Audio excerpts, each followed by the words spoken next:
How to stop overthinking, stay calm, and take back control. An original audiobook by Mindshift Library. There is a moment just before sleep when the mind refuses to lie still. A sentence someone said at noon returns, rehearsed and re-rehearsed. A choice you made last week unfolds again in a dozen new versions, each worse than the last. You know the rehearsal changes nothing. You know the door is locked, the email was sent, the argument is over. And still the mind turns the handle, again and again, as if repetition were a kind of control. If you have lived that moment, you already know why you are here. You are not weak. You are not broken. You are simply operating a powerful machine, your attention without the manual. The good news is that the manual exists. It is not mysticism. It is not a slogan. It is a set of small, repeatable practices that return the steering wheel to your hands. I will not pretend this is easy. The mind has years of practice at the looping, and you will not outthink a habit you built by accident. But you can outpractice it. Every technique in the chapters ahead is something a busy person can actually do, on a train, in a queue, before a difficult email. None requires a retreat or a purchase. They require only that you try a small move and repeat it past the point where it feels pointless, because that is exactly where the change lives. In the next hour, you will not be told to stop thinking. That is impossible, and anyone promising it is selling something. You will be shown how to think on purpose, how to let the noise pass without joining it, and how to protect the two resources that decide the quality of your life, your attention and your energy. What you will not be given is a personality transplant. The calm you are looking for is not a state you reach and then live inside forever. It is a posture you return to again and again because the world keeps pulling you out of it. Expect that pull. The measure of an unshaken mind is not the absence of shaking. It is how quickly you return. Hold that measure lightly as we begin, and the chapters ahead will make sense. Stay with me. We will begin not with a technique, but with a question you have probably never been asked. Who, exactly, is doing the thinking? Before we go further, let me name what this audiobook is not. It is not a promise that you will become fearless, or that life will stop delivering difficulty. Anyone offering that is selling a feeling, not a method.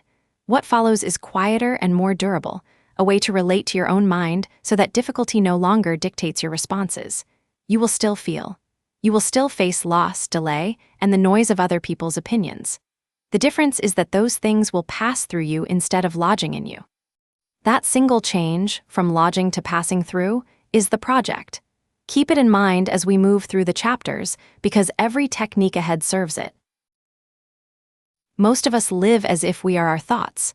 A worried thought arrives and we become a worried person. An angry thought arrives and we become angry. But notice what just happened as you read that. You observed the thought, and the thing that observes is not the same as the thing observed. Try it now. Notice the thought you are having about this sentence. There, you just separated from it. That separation is the whole foundation of an unshaken mind. You are not the weather. You are the sky it moves through. The Stoics called this the distinguishing of what is up to us from what is not. The modern brain scientist calls it metacognition, thinking about thinking. The name does not matter. The skill does. When you can watch a thought instead of wearing it, you have created a room behind the thoughts, a quiet place from which you can choose a response instead of a reflex. In this chapter's practice, 3 times today when a strong emotion rises, label it once out loud or silently. This is anger, this is fear. Do not explain it. Do not solve it. Just name it. Naming is the first crack of light between you and the reaction. Let me give you a concrete picture of how this feels in real life. A manager receives a curt message from her director. The old pattern: read it, feel the sting, draft a defensive reply, reread the director's words 10 times, imagine a meeting where she is blamed, lose 20 minutes. The new pattern with this one skill: read it, notice the tightness in the chest, say internally, this is defensiveness, and then set the phone down. The message has not changed. But she has stepped into the room behind the thoughts, and from there she can answer at 3 in the afternoon instead of 3 in the morning. The reply she sends is shorter, steadier, and oddly more persuasive. The skill did not remove the emotion. It removed her from underneath it. You will find, if you practice this for a week, that the labels become automatic and the space opens faster. That speed is the entire asset. A person who can name the reaction in half a second has already won most of the fight. The deeper reason naming works is that it engages language, and language lives in the part of the brain that can observe rather than react. A feeling unnamed is a body state, a tightening, a heat that the thinking brain cannot grab. The moment you name it, you hand the feeling to the part of you that can hold it lightly. This is not magical. It is simply moving the event from the nervous system, which only knows danger, to the mind, which can say, "This is fear, and I am safe enough to watch it." The same feeling, now witnessed instead of suffered, loses its command over your hands. Practice the naming until it is faster than the surge, and you will have built the foundation everything else rests on. Overthinking is not a flaw in your character. It is a misfire of a useful instinct. The brain evolved to scan for threat because the ancestor who noticed the rustle survived. The ancestor who ignored it did not pass on genes. So your mind is, by design, a threat detection machine running in a world where most threats are no longer physical but social, financial, and imaginary. The loop forms because the scan finds a problem, then scans for a solution, then finds the solution has risks, then scans those risks, and around it goes. Each pass feels like progress. It rarely is. You are not solving the problem. You are stimulating the anxiety circuit that finds the problem interesting. The cure is not to think harder. It is to recognize the loop while inside it. A loop feeds on your belief that one more pass will fix it. It won't. The loop ends when you close the browser, when you say, "I have thought about this enough for now," and physically return to the present task. We will build that skill in later chapters. For now, just learn to recognize the hum. When your thoughts feel like a treadmill, you are in the loop. Name it, looping. That alone weakens it. A practical way to see the loop is to watch what happens after a small social mistake. You say something slightly off in a meeting. The loop begins. What did they think? Did I sound foolish? Will this matter next week? Perhaps I should send a clarifying message, but that might draw attention. Maybe silence is better, but silence looks guilty. 40 minutes later, you are no closer to an answer and further from your actual work. None of those 40 minutes changed the meeting. They only changed your afternoon. The loop's signature is effort without movement. When you notice effort without movement, you have found it. Stop the browser. Return to the task in front of you. The meeting is over. Let it be. Every unexamined reaction spends currency you did not know you had. A sharp reply costs a relationship a little of its ease. A panicked decision costs you a portion of your future calm. We rarely tally these because each one feels small, and small things compound faster than large ones. Consider the executive who snaps at a colleague over a delayed report. The words take 3 seconds. The repair takes 3 conversations. The colleague remembers the snap longer than the project. Multiply that across a month, and you see how a person's reputation is built not from grand acts, but from the sum of unguarded seconds. The unshaken mind treats the first 3 seconds as sacred, not because emotions are wrong, they are information, but because the mouth and the inbox are not good places to deposit raw emotion. In this chapter's practice, institute a 10-second pause before any message sent in anger, any purchase made in fear, any reply made in haste. 10 seconds is long enough for the planning brain to arrive. Consider a second case, smaller and therefore more telling. A parent hears a teenager's door slam. The instant reaction is a lecture, delivered now, while the slam still echoes. The 10-second pause changes the evening. In those seconds, the parent remembers that the slam is not disrespect, but exhaustion, that a lecture delivered in the hallway will be heard as attack, and that the real conversation can happen at the kitchen table in an hour. The same household, the same child, 2 entirely different outcomes. Separated by 10 seconds, the parent almost did not take. The lesson scales. A founder who pauses before answering a competitor's move avoids a price war. A friend who pauses before repeating a rumor avoids a permanent rift. The currency spent in the first 3 seconds is rarely recovered in the next 3 days. Protect the opening. There's a related cost most people miss. The reaction you suppress also spends you. Swallowing anger without processing it turns it into a slow leak. The unshaken mind is not about suppression. It is about the pause creating a choice between expressing and releasing. Sometimes the right move is to speak, calmly and clearly, after the 10 seconds. Sometimes it is to let the feeling move through without a word. Both are choices. The failure mode is the instant reflex, whether it is explosion or swallow, because neither was chosen. The 10 seconds exist so that you, not the surge, decide. That distinction, chosen silence versus swallowed rage, is the difference between a calm person and a pressurized one. Learn to tell them apart in yourself. The pause is the single most underrated tool in human life. Between stimulus and response lies a gap, and in that gap is your freedom. Viktor Frankl, a psychiatrist who survived the camps, wrote that in that space lies our growth and our freedom. He was describing the same gap we are building here.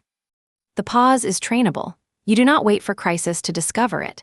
You practice in trivial moments. The phone rings and you let it ring once before answering. Someone cuts you off in traffic and you take one breath before the horn. A notification appears and you do not instantaneously swipe. Each small pause teaches the nervous system that it need not respond to every ping. Why does this matter for overthinking? Because the pause is where the loop dies. The loop lives on momentum. Break the momentum with a breath and the thought loses its grip. Practice. For one day, every time you feel the urge to check your phone without a reason, pause 5 seconds and ask, "What am I avoiding?" You may not like the answer. That is the point. The pause is also a way to recover presence with other people. How often do we sit with someone while mentally rehearsing the next thing we will say? The pause, applied in conversation, means you actually hear the other person instead of loading your reply. People can feel the difference immediately. A partner who is listened to, not await replied, relaxes. The pause is therefore not only self-protection, it is a gift you hand to everyone in the room. And it costs nothing. The next time someone tells you something difficult, try the pause. Let the sentence land, let yourself feel the natural pull to fix it, and speak only after. You will say something truer, and the other person will know they were met. Detachment has a bad reputation. People hear it and imagine a cold hermit who feels nothing. That is not what we mean. Detachment, as used here, is the ability to care deeply about outcomes while not fusing your worth to them. You can want the promotion, prepare for it, and still sleep the night before because your value is not on the ballot. The confusion comes from treating detachment as distance. It is better understood as a change in ownership. You do not own the result. You own the effort, the preparation, the integrity of your attempt. The result belongs to 1,000 factors, most outside your control. When you release ownership of the result, you do not care less. You care without the tremor. A surgeon detaches not by ceasing to care whether the patient lives, but by trusting the procedure over the panic. That trust is built in calm rooms, not emergencies. In this chapter's practice, choose one recurring worry, money, a relationship, an upcoming test, and write, "I will do my part. The rest is not mine to command." Read it each morning for a week. A story may make the distinction land. A pilot trains for years not to feel nothing about a storm, but to trust the instruments over the feeling. When turbulence hits, the untrained passenger white-knuckles and panics. The pilot consults the dials. Both feel the drop. One acts on the drop, the other on the data. Detachment is the pilot's posture. You can want the safe landing with your whole chest and still keep your hands on the controls instead of the armrests. The care is unchanged. The tremor is gone. This is why detachment and indifference are opposites in practice. The indifferent person stops preparing. The detached person prepares and then releases the outcome. If anything, detachment asks more of you because you must do the work without the comforting illusion that the work guarantees the result. That is a harder, truer kind of effort, and it is far calmer. Much suffering is the cost of trying to control what cannot be controlled. The remedy is mundane and powerful, an audit. Take a sheet and split it down the middle. On one side, list what is genuinely in your control, your actions, your words, your attention, your standards. On the other, list what is not, other people's opinions, the weather, the market, the past, most of the future. Do this once, and you will notice something uncomfortable. Most of your anxiety lives on the right side of the page. You are spending your nervous energy on a column you cannot edit. The unshaken mind is not stoic about the left column. It is simply disciplined about where it aims effort. The audit is not a one-time exercise. It is a lens. When a worry arrives, ask which column it belongs to. If it is the right column, you may acknowledge it and set it down. If it is the left, you may act.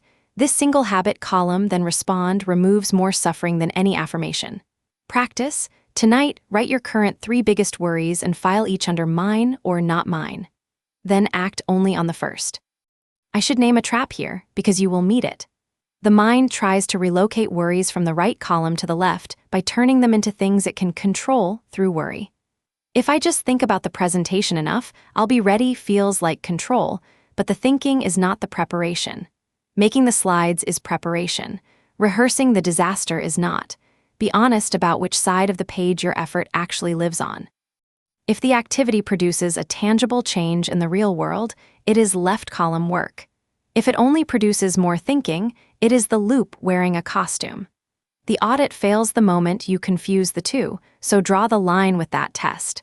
Does this action change anything outside my head? A short example shows the audit doing real work.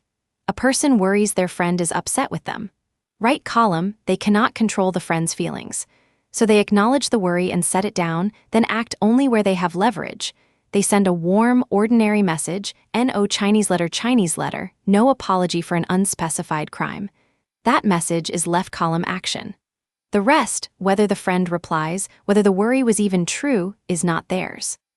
Notice how little of the anxiety survived contact with the audit. Most of it was spent rehearsing a conversation they cannot direct. Filed correctly, the anxiety shrinks to a single kind action, which is manageable. The audit is not positive thinking. It is accurate filing. Let me also say what the audit is not. It is not a license to abandon effort on hard things. Some worries sit on the border: a health scare, a strained marriage, where you both cannot control the outcome and must still act with care. The audit does not say, not mine, ignore it. It says the outcome is not mine, the care is. You can grieve the uncertainty and still show up for the appointment, the conversation, the plan. Filing a worry as not mine frees the energy you were burning on the outcome and returns it to the care, where it actually helps. That is the mature use of the audit, not detachment from love, but detachment from the illusion that love controls the result. Attention is the raw material of a life. What you attend to becomes what you become. Yet we hand it away in fragments, a scroll here, a glance there, until the day is spent and we cannot recall what we gave it to. The unshaken mind treats attention as the scarce resource it is. Begin with the intrusions. Notifications are not reminders. They are someone else's agenda, delivered to your nervous system at their convenience. Each one fractures focus and costs roughly 20 minutes to fully recover. Multiply by dozens per day, and you see why deep calm feels unreachable. You are never allowed to arrive anywhere. Practical steps: turn off all non-essential notifications. Batch checking into 2 windows. Use the phone's own tools against it.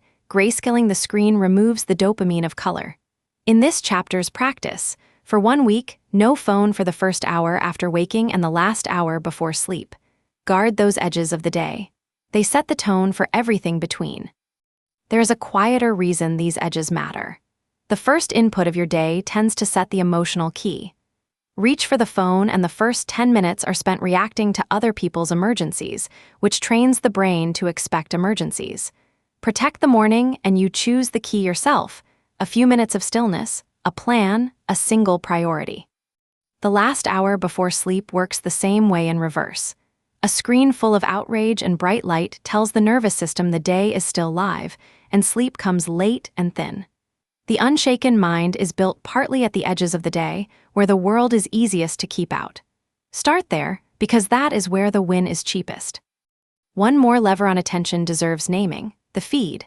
A feed is engineered to be endless because its business is your time, not your well-being. The unshaken mind treats the feed as a tool with a timer, not a place to wander. Set a hard stop, a number of minutes or a single task, before opening it, and close it when the timer ends, regardless of whether you reach the bottom, which you never will. The bottomless design is the trap, the timer is the door. Most people do not lose their attention in one dramatic theft. They lose it in 1,000 open tabs left running while they meant to do something else. Close the tabs, set the timer. The attention you recover funds every other practice in this book. If attention is what you spend, energy is what you spend it with. And energy is not infinite, nor is it random. It moves in rhythms and it leaks through predictable holes. The meeting with no agenda, the relationship maintained only by guilt, the project you cannot name the purpose of. The first move is to notice the drain. For a week, mark each activity as adding, neutral, or draining. You will find that a few people and a few tasks consume a third of your fuel. The unshaken mind does not eliminate all drains, some are duties, but it refuses to pretend they are free. It budgets for them and protects recovery. Energy also grows from the body. Sleep is not a luxury, it is the foundation of emotional control.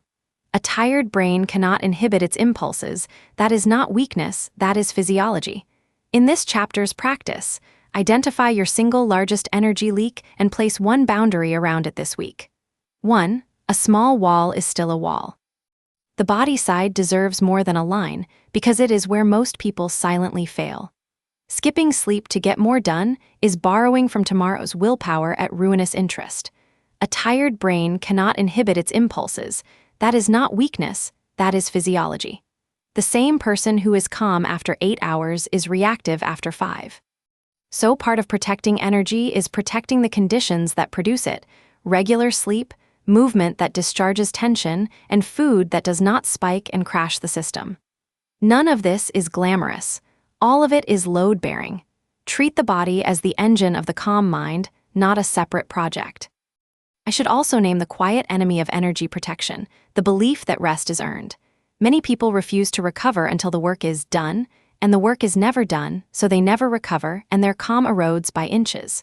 Rest is not a reward for finishing. It is maintenance, like charging a tool you intend to keep using.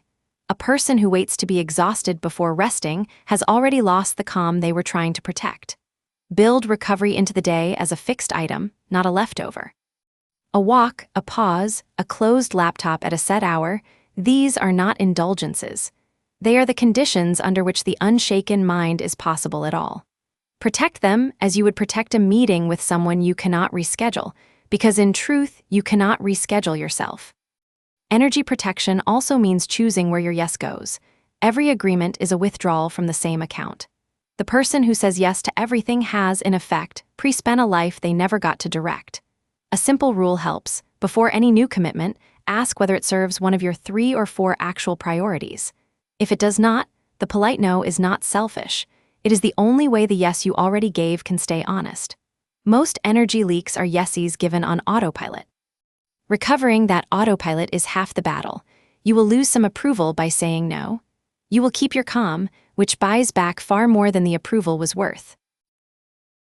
Letting go is not a feeling. It is an action repeated until the feeling follows. We wait to feel ready to release a grudge or a regret, and since the feeling never arrives on schedule, we keep carrying the weight. The secret is to act first. Forgive before you feel forgiving. Set down the resentment before the resentment loosens. A useful frame: you are not obligated to forget what happened. You are obligated only to stop feeding it. The memory can stay, the hourly re-narration of it can stop. Each time you catch yourself replaying, you gently return attention to the present, like leading a restless animal back to the path. You do not fight the animal. You simply keep leading.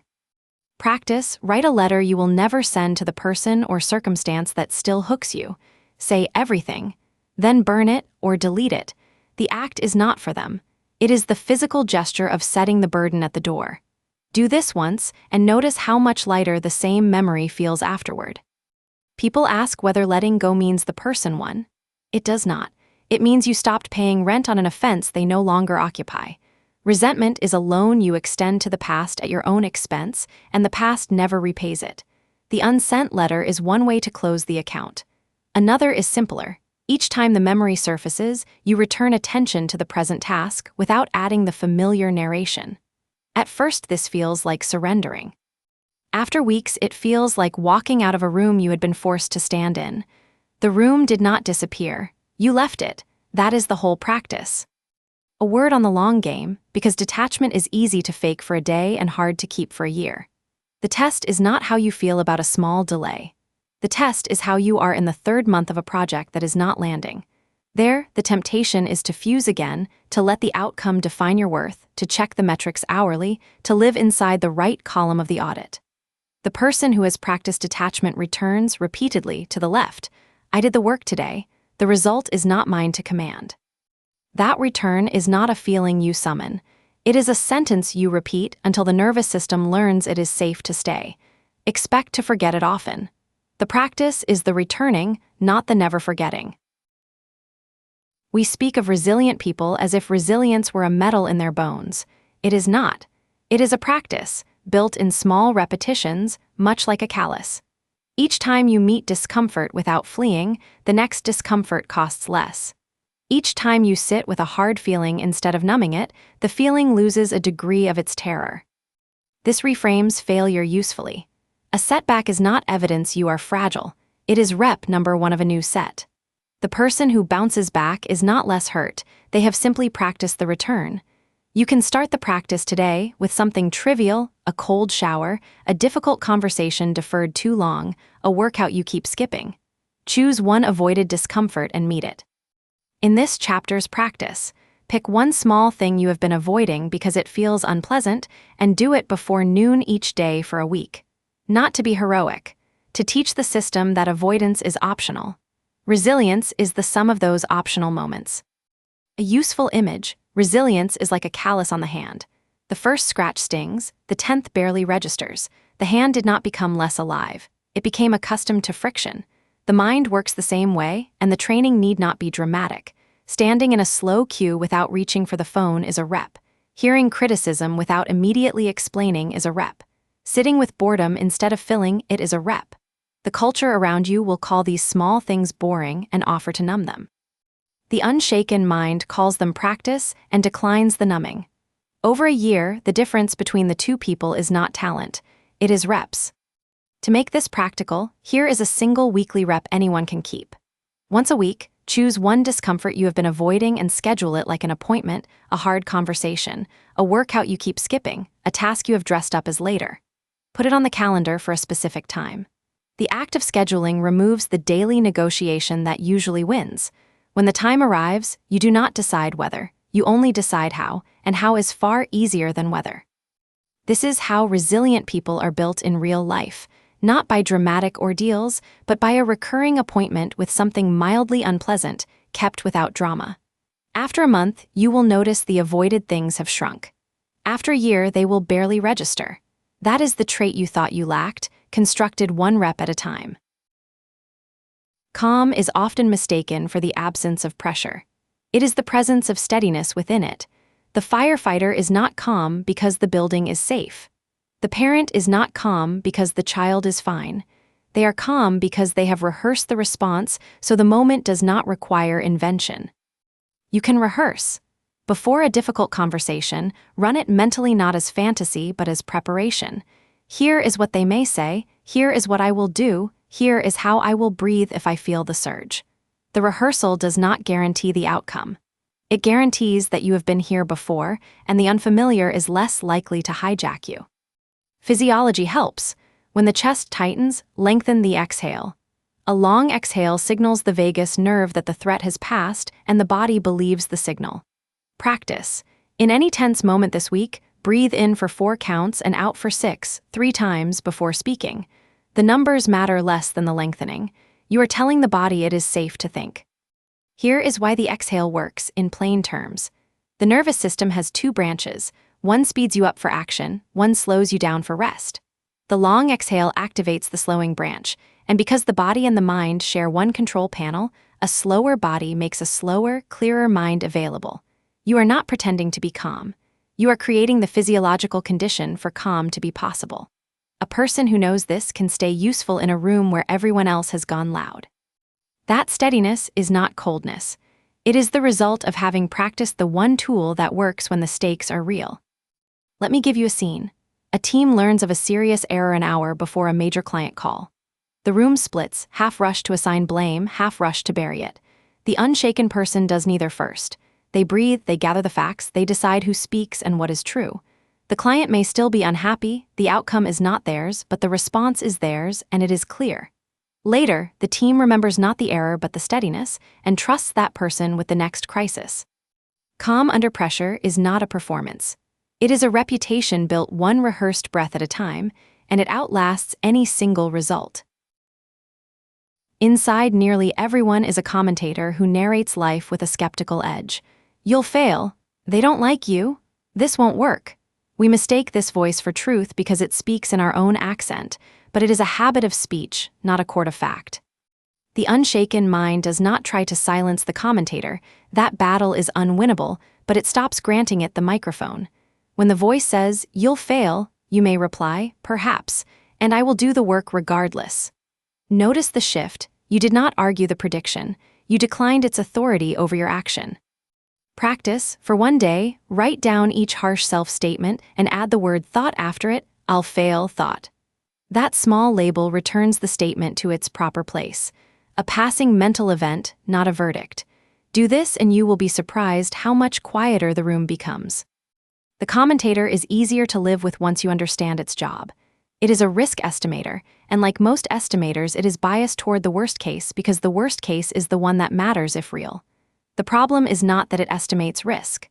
The problem is that you treat the estimate as the event. I might fail becomes, I will fail becomes, I am a failure, in 3 silent steps the commentator takes while you are not watching. The label thought interrupts those steps. You hear the estimate, you tag it, and the chain breaks before it reaches your identity. You remain a person who might fail, which is every person, and that is survivable. A useful test for the commentator's claims: ask for evidence. When the voice says they don't like you, you can quietly ask, what exactly happened that proves this? Usually the evidence is thin, a delayed reply, a neutral tone, and naming the thinness deflates the claim. You are not arguing with the voice, you are applying the same standard to it you would apply to a colleague's assertion. The commentator thrives on being taken seriously without proof. The moment you request proof, it often goes quiet because it rarely has any. This is not positive thinking. It is intellectual honesty applied to your own inner speech, and honesty is a calmer place to live than fear. There is also a kinder use of the commentator worth knowing. The same voice that predicts failure can, if trained, predict fairly. When you catch it being specific and evidence-based rather than catastrophic, you can actually use it. "You have not practiced this talk, so preparation today matters," is a true statement the commentator can make without turning cruel. The goal is not to silence the commentator, but to promote it from alarmist to analyst. You do that by rewarding the accurate versions with attention and declining the catastrophic ones with the thought label. Over weeks, the voice becomes a steadier colleague instead of a heckler. That shift alone quiets a large part of the inner noise. A calm mind is not maintained by occasional retreats. It is maintained by a daily container, a set of small structures that hold your attention so it does not scatter. The container might include a morning few minutes of stillness, a single prioritized task, a walk without a screen, and a closing review of what went well. The point is not the specific items, it is the rhythm. A life with a rhythm is steadier than a life with occasional peaks. The container is the riverbank. Without it, effort floods everywhere and nourishes nothing. Build yours from what fits your real day, not an influencer's ideal one. Practice. Design a container of 3 elements you will actually keep, perhaps stillness, priority, and review. Write it on one card. Follow it for 30 days before changing anything. The goal is not perfection. It is a shape your days can return to when they wobble. Let me make the container concrete, because abstraction is where good intentions go to die.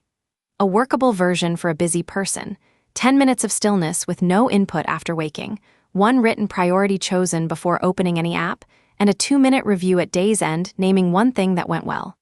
That is the whole structure. It takes less than 15 minutes total, and it holds the rest of the day in place the way a frame holds a picture. You will be tempted to add more: a journal, a workout, a second meditation. Resist at first. A container you abandon by week 2 protects nothing. A container you keep for a year reshapes a life. Small, kept, beats large, abandoned. One more note on the container, because people often mistake it for a schedule. A schedule is a list of obligations. A container is a shape that holds attention. The difference matters on a chaotic day. When the schedule explodes, meetings overrun, plans collapse, the container still works because its elements are small and portable. The 10-minute stillness can become a single minute of breath. The priority can become 1 sentence written on a phone. The review can become a thought on the walk home. The container survives chaos because it is not brittle. Build it that way on purpose. Choose elements so small that even a ruined day cannot remove them. That is how the unshaken mind stays standing when the day does not cooperate. There will be days the practice does not hold. A real loss arrives. The old loop returns with interest. On those days, the goal is not calm, it is continuity. You do not need to be unshaken. You need to keep the smallest thread of the practice, one breath, one label, one pause. This is where people quit. They expect linear progress and meet a hard week, conclude the method failed, and abandon it. But the method was never meant to erase pain. It was meant to keep you functioning inside it. A person who breathes through the worst day is not failing. They are succeeding at the exact thing the practice is for. Practice for hard days. Pre-write a single sentence you will read when everything tilts. This will pass and I will remain. Keep it where you will see it. On the worst day, that one sentence may be the only tool you use. That is enough. Continuity, not perfection. I want to be honest about what hard days are like, because the polished version of this teaching can feel like pressure. On a genuinely bad day, the pause may be impossible and the label may not come. That is not failure. The only bar is not total calm but the smallest return, a single breath taken on purpose, a single moment where you notice the spiral instead of living inside it. A person in deep grief who pauses once is not doing it wrong because they cried. They are practicing because the pause existed at all. Lower the bar on hard days on purpose. The practice is not for the calm days. It is for these. A practical note for the hard days. Keep one anchor that does not depend on feeling. The breath does not require calm to be taken. The label does not require calm to be spoken. The sentence you pre-wrote does not require calm to be read. Anchor to these mechanical moves, not to the feeling, because the feeling will be unreliable precisely when you need it. A person in grief who breathes on purpose is practicing whether or not they feel peaceful. A person in panic who names the surge is practicing whether or not the name helps in the moment. Judge hard days by the move made, not the feeling achieved. The feeling, if it comes, is a byproduct. The move is the practice. Hold the move and let the feeling arrive or not. The unshaken life is not a life without storms. It is a life where the storms no longer dictate the course. You still feel, you still care, you still act, but you act from the room behind the thoughts, not from the storm itself. That is the whole difference, and it is everything. Imagine a year from now, the same challenges arrive, the delay, the criticism, the uncertainty, but you meet them with a breath instead of a spiral. The people around you notice you are easier to be near. You notice you sleep more easily. None of this required becoming a different person. It required becoming the observer of the one you already are. So we end where we began. Who is doing the thinking? You are not the thoughts, but the one who watches them. Return to that seat daily. Everything else in this audiobook was detail around that single return. I will leave you with one image to carry. Picture the mind as a wide lake and your thoughts as weather moving across it. Most of us spend our days either fleeing the rain or chasing the sun, soaked and exhausted by the effort. The unshaken mind learns to sit on the shore and watch the weather pass, knowing it is the shore, not the weather. The lake does not resist the storm, it holds it and remains. You are the lake. The storms will come, they always do, and the lake is large enough for all of them. Remember that the next time the sky goes dark, the dark is weather, you are the water beneath it, and the water does not break. We set out to stop overthinking, stay calm, and take back control. What we found is quieter than the promise. Control was never the thoughts. Control was the gap, the pause, the room behind the noise. You cannot delete the noise. You can stop living inside it. If you remember nothing else, remember 3 moves. Separate from the thought by naming it. Pause before the reaction by breathing. Audit control by column, and act only where you own the lever. These 3, repeated, become a life that does not shake at every wind. Notice that none of these 3 moves asks you to be a different person. Naming a thought requires only honesty. A breath requires only a moment. An audit requires only a column. The unshaken mind is not a personality you lack and must acquire. It is a set of small, honest moves you already know how to make, practiced until they are the default. The people you admire for their calm are not calmer by nature. They are simply quicker to the breath, faster to the label, more willing to act where they have leverage and let go where they do not. You can become that person by doing the 3 moves badly, then again, then better. The path is short. The only requirement is that you walk it. Thank you for listening. The work now is yours, and it begins with the next small pause. One last thing before you go. The mind will, within a day, try to turn this audiobook into another item on a list, something listened to, filed, and forgotten. Resist that quietly. Understanding is not change. Change is the pause you take at the next provocation, the breath you take before the next reply, the worry you file under "not mine tonight." Reading about calm and practicing calm are as different as reading about swimming and entering the water. You now have the map. The water is today, and it is colder and more welcoming than you expect. Begin with 1 move. The rest will follow the person who began. Put this into practice starting tonight. 7 moves, 1 per step, none requiring more than a few minutes. 1. Tonight, before sleep, write your 3 biggest worries and file each as mine or not mine. Act only on what is yours. 2. Tomorrow, turn off every non-essential notification. Reclaim the first and last hour from the screen. 3. For 1 week before any angry message or hasty reply, pause 10 seconds. Breathe, then decide. 4. Each morning, read once. I will do my part. The rest is not mine to command. 5. Once, write the unsent letter to what still hooks you. Then set it down physically. 6. Pick 1 avoided discomfort and meet it before noon each day this week. 7. Build your container of 3 keeps. Stillness, 1 priority, 1 review. Hold it for 30 days. That is the plan. Small, repeated, anchored. The unshaken mind is not built in a day. It is built in the pause you take now, and the next, and the next. Begin. If you want 1 sentence to carry from this whole audiobook, let it be this. You are the one who watches the thoughts, not the thoughts themselves. Everything else, the pause, the audit, the container, the letting go, is a way back to that seat when life tries to pull you out of it. Write that sentence where you will see it this week. When the noise returns, and it will, read it once. That is the whole practice, recalled in a single line. You do not need to remember the chapters. You need to remember that you are the lake, and the weather does not break water. Begin with the pause you take now.